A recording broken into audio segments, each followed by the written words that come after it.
I still remember the message like it was burned into my phone screen. Just 5 words. Come to my office. Now. No greeting. No explanation. No hint of anything human behind it. Typical of him, honestly. Damon Blackwell, the man who once whispered promises against my neck, now using the same mouth to issue commands like I was an employee he barely tolerated. For 10 whole minutes I just stared at the message, my thumb hovering over the screen. I'd told myself I was done with him. Done with the way he made me feel small without ever raising his voice. Done with the power games.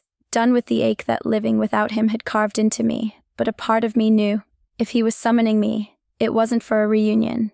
It was because he wanted a front row seat to whatever humiliation he'd decided I deserved. And maybe that's exactly why I went.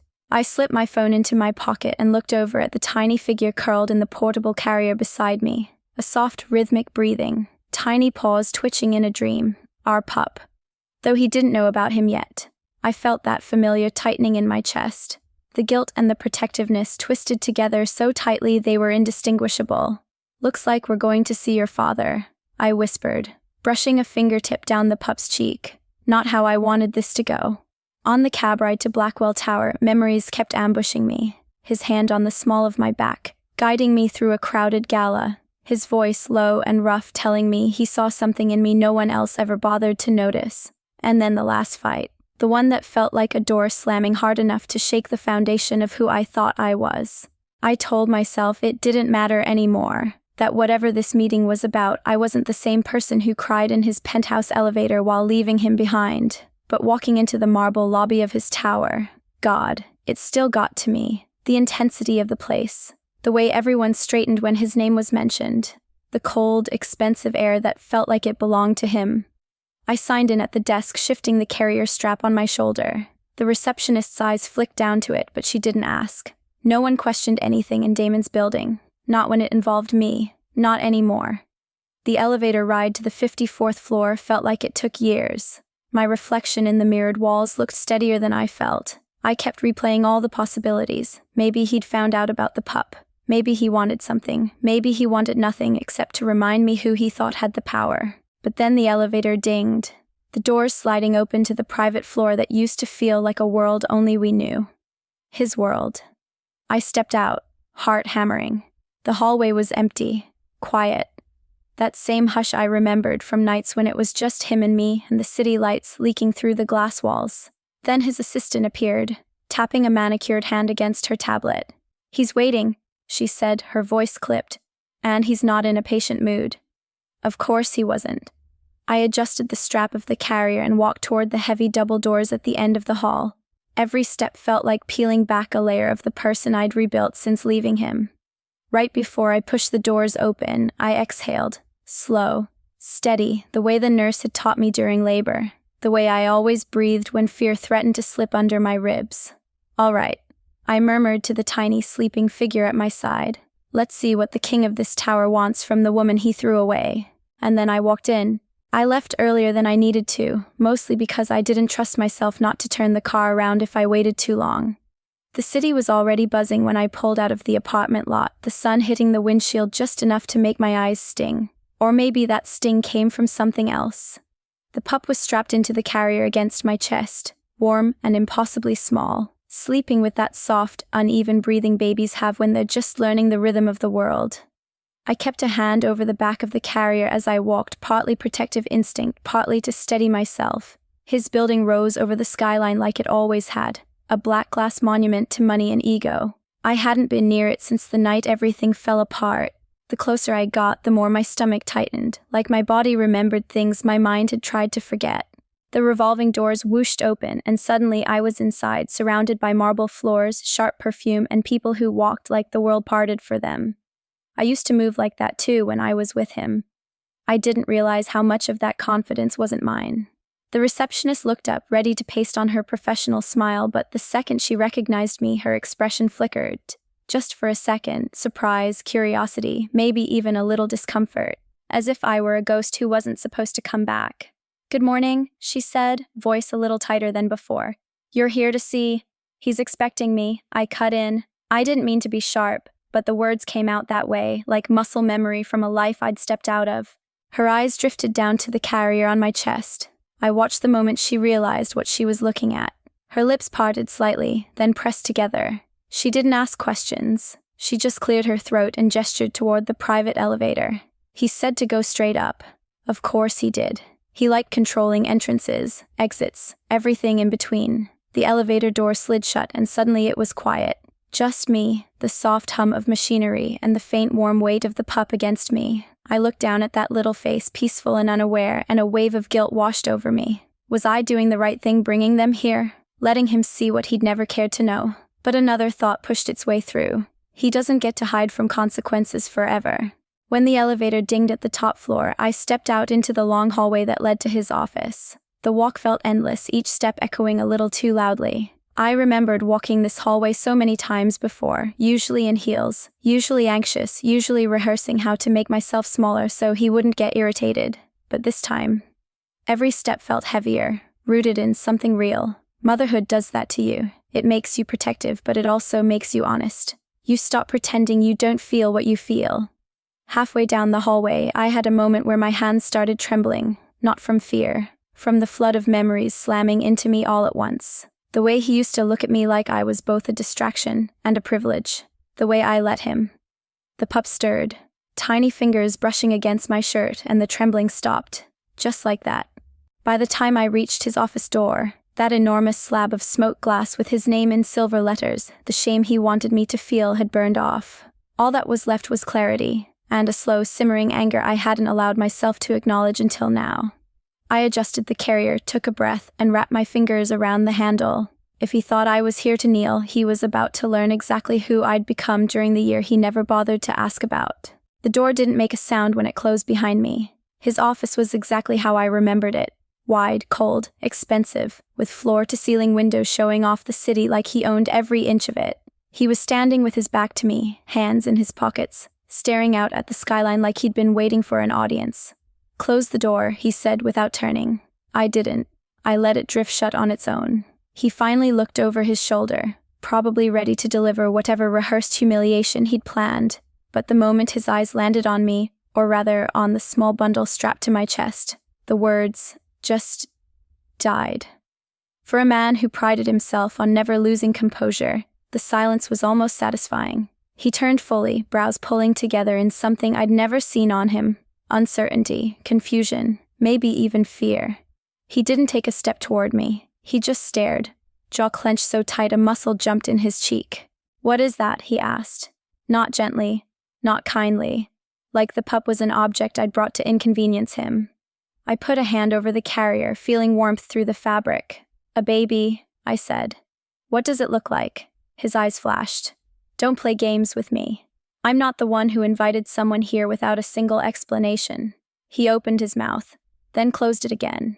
His eyes drifted back to the pup, and I could see him trying to assemble a reality that made sense. He kept looking at the tiny hand barely visible near my collarbone, the slow rise and fall of a sleeping chest. His voice dropped.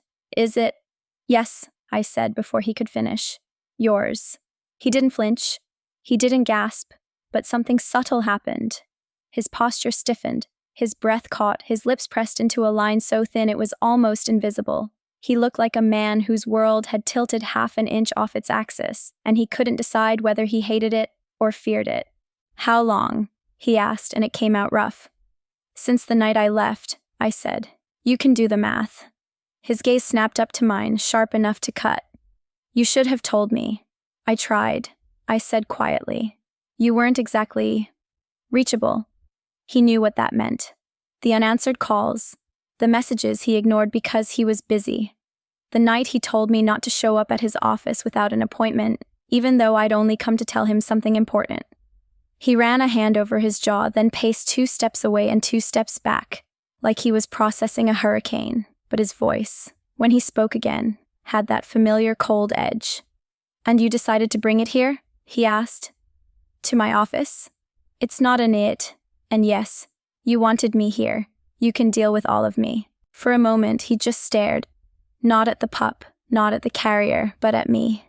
Really looked at me, like he was comparing the woman who used to tiptoe through his life to the one standing in front of him now, unbothered by his power, unshaken by his silence. The pup stirred, letting out a tiny sigh. His eyes snapped downward again, softer this time. Barely, but enough that I saw it. He wasn't ready for this. He wasn't prepared for consequences. He wasn't prepared for fatherhood in the shape of a secret he didn't know he'd made. And for the first time since I'd met him, he seemed small. He didn't sit. He didn't gesture for me to sit either. He just stood there, breathing hard, like the air in the room had turned too thick to swallow. I could see him staring at the carrier again, trying to make sense of something that had already become a fact whether he accepted it or not. Then the shift happened, subtle but sharp, the moment his pride crawled back up his spine. "So that's it?" he said. "You show up after vanishing for a year and drop this on me like some kind of punishment?" I almost laughed. Not because it was funny, because it was exactly the kind of backward logic I should have expected from him. "A punishment?" I said. "You think I went through all of this to punish you?" "You disappeared," he snapped, stepping closer. "You blocked every line of contact. You walked out without a word." "That's not true." My voice cracked on the last word, not from weakness but from old exhaustion. "I walked out after you made it clear you didn't want me there anymore." His jaw tightened. "Don't rewrite history." "I don't have to." I met his eyes. "I remember every minute of it. You told me you didn't have space for someone with emotional needs." Your exact words. His face twitched. He remembered. "And you were pregnant?" he said, voice rising. "And said nothing?" "I tried," I said, 3 times. "You brushed me off every time. You told me not to bring drama into your workday, so I stopped trying." He ran a hand through his hair, pacing again. That was always his tell, pacing when he didn't like the version of the story he couldn't control. "So I'm the villain now," he muttered. "You don't have to be a villain," I said softly. "You just weren't there." He barked out a humorless laugh. "Because you didn't tell me, you kept my—" His voice broke for half a second. "You kept my child from me." I felt something inside me pinch. Guilt or anger, or both tangled together. "I kept our child safe, that's all." "Safe from what?" "Me?" he asked, incredulous. I looked at him long enough that he realized I wasn't going to say no. His expression froze. "You think I would have hurt you?" he demanded, voice lower, darker. "Hurt me?" "No."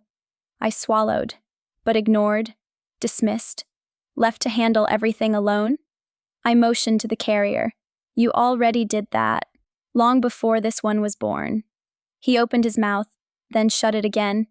He had no rebuttal, no clean angle to twist the truth from. The pup let out a soft sound, not a cry, just a tiny murmuring noise, and something in him flinched. Just barely, but enough for me to see it. He wasn't unmoved. He wasn't unaffected. He just didn't know what to do with feelings he didn't have a script for. Finally, he spoke again, quieter. "You should have trusted me." I laughed once under my breath. "You say that like you ever gave me a reason to." He stood still, silent, the accusation hanging in the air between us, his and mine, both cutting in different directions. But only one of them was true. For a long moment, we just stood there, him with his hands braced on the edge of his desk like he needed it to stay upright, and me shifting my weight to keep the pup from waking. The air felt heavy, thick with every word we'd never said. "You want the truth?" I finally asked. He lifted his eyes, guarded. "Yes." "No," I said quietly. "You want a version of the truth that makes you feel better, but I'll give you the real one anyway." He didn't move, but something in his posture sharpened, like he was bracing for impact. "I didn't plan to leave the night I did," I said. "I went home because I wasn't feeling well. I thought it was stress, or maybe the flu. I wasn't even thinking about pregnancy. I just knew something was wrong." He blinked, just once, slow. "You found out that night?" I nodded. "I took the test alone in that tiny bathroom in your penthouse. Remember the one with the stupid chandelier you said cost more than my car?" He winced. "Barely, but I saw it." I sat on the floor," I said, voice wavering, with the test shaking in my hands, and I smiled. God, I actually smiled. I thought, this will change everything. He'll finally see me. He'll finally care. His eyes dropped to the floor between us. "So, I called you," I continued, "because I didn't want to tell you in a text.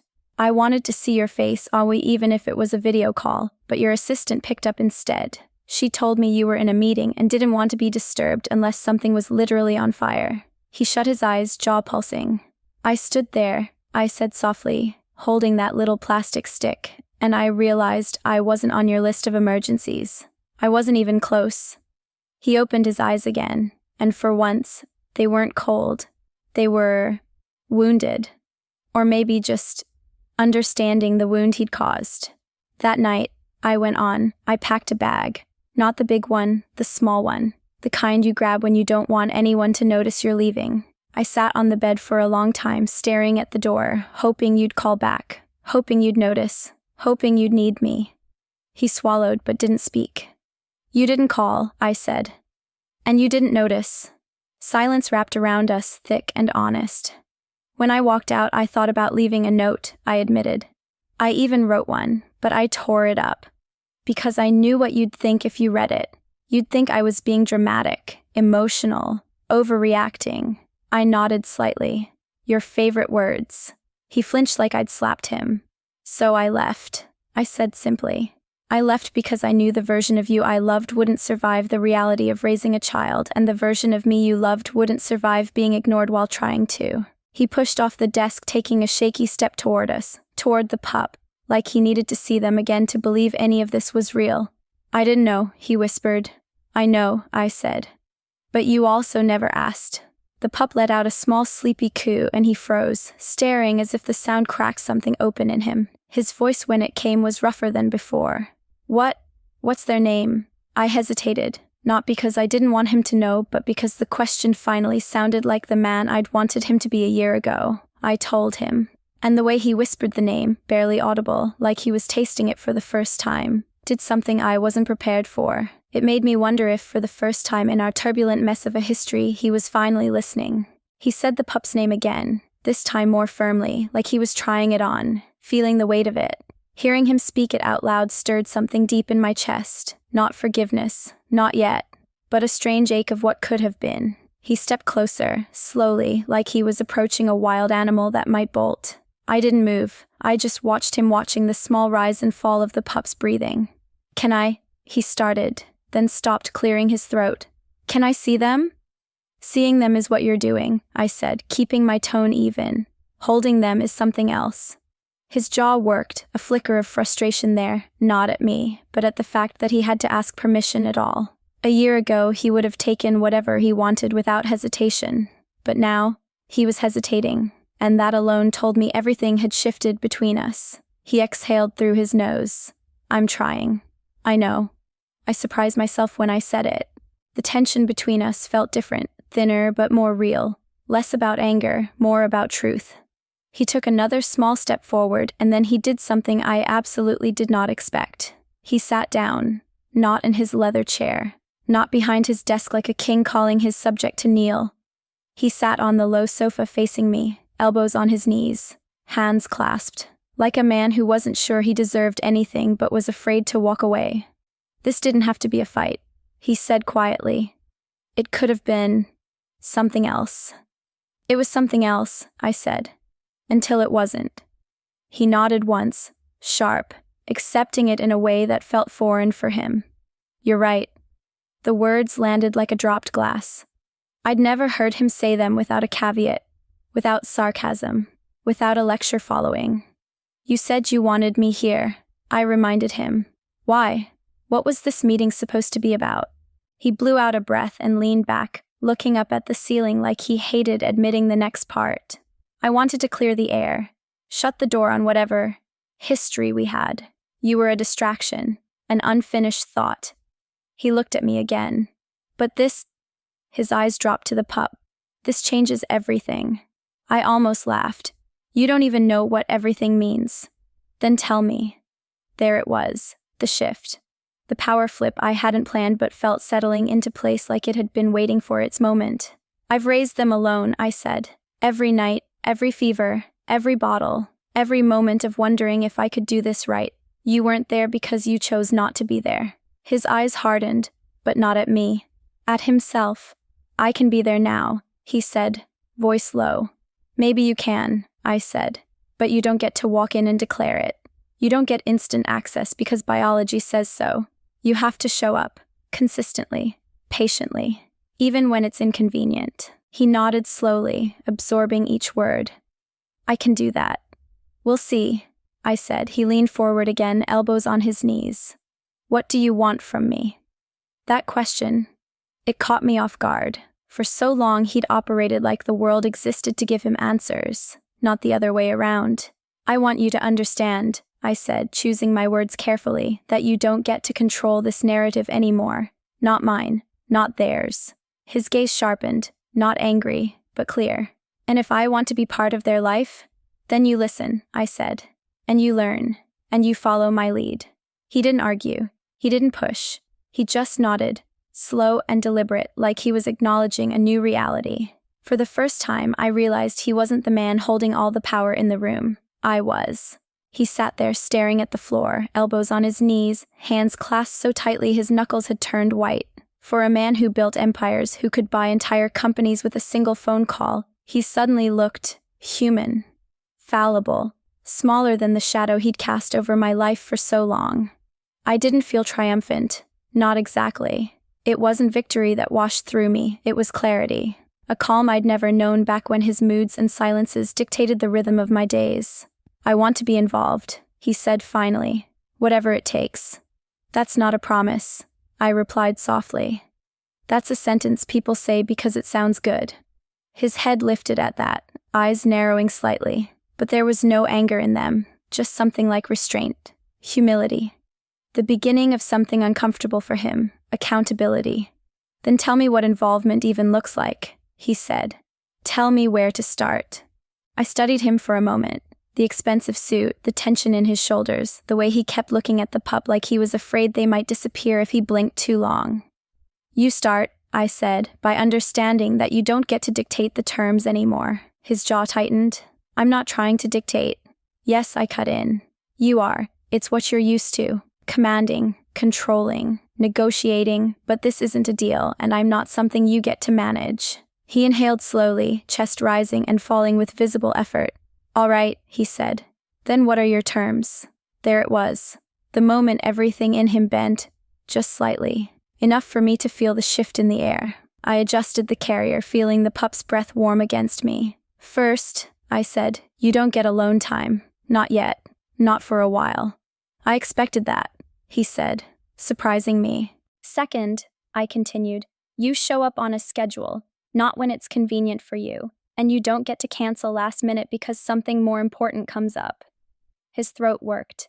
Nothing's more important. That's a lie, I said gently, but maybe it won't always be. He didn't argue. Third, I said, no parading them around to your board or your investors or whatever circle you think will admire you more because you're suddenly a father. He looked almost insulted. I would never. You would, I corrected. You have before. With people. With me. He fell silent, accepting the truth even if he didn't like hearing it. And last, my voice softened without my permission. You earn the right to hold them. Not today, not because you want to feel better, but because you've proven you can show up without disappearing when things get uncomfortable. He swallowed hard, eyes dropping to the tiny fingers curled against my shirt. I want that, he said quietly. More than I expected to. I know. The room felt different then. Not tense, not hostile, just honest in a way we'd never allowed ourselves to be before. He stood slowly, like he wasn't sure his legs would cooperate, and walked over to the window. He stared out at the city, the way he always did when he needed to regain control of himself. But when he spoke, his voice wasn't the one he used in boardrooms or negotiations. What do I tell people? He asked. The truth, I said. If you can manage it. He let out a small humorless exhale. I deserve that. Yes, I said. You do.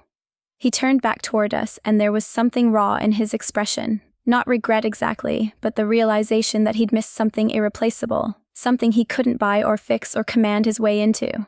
I want to do better, he said. Not a declaration, not a promise, just an admission. We'll see, I replied. I shifted the carrier and moved toward the door. He didn't block me. He didn't demand more time. He didn't even argue. He just watched. Right before I stepped out, he spoke again, voice low, almost fragile. Will you come back? With them? I paused, not turning around. On my terms, I said. Not yours. And then I walked out, leaving him standing alone in that towering office he'd once used to make me feel small. But this time, he wasn't the one in control, and I wasn't the one walking away broken.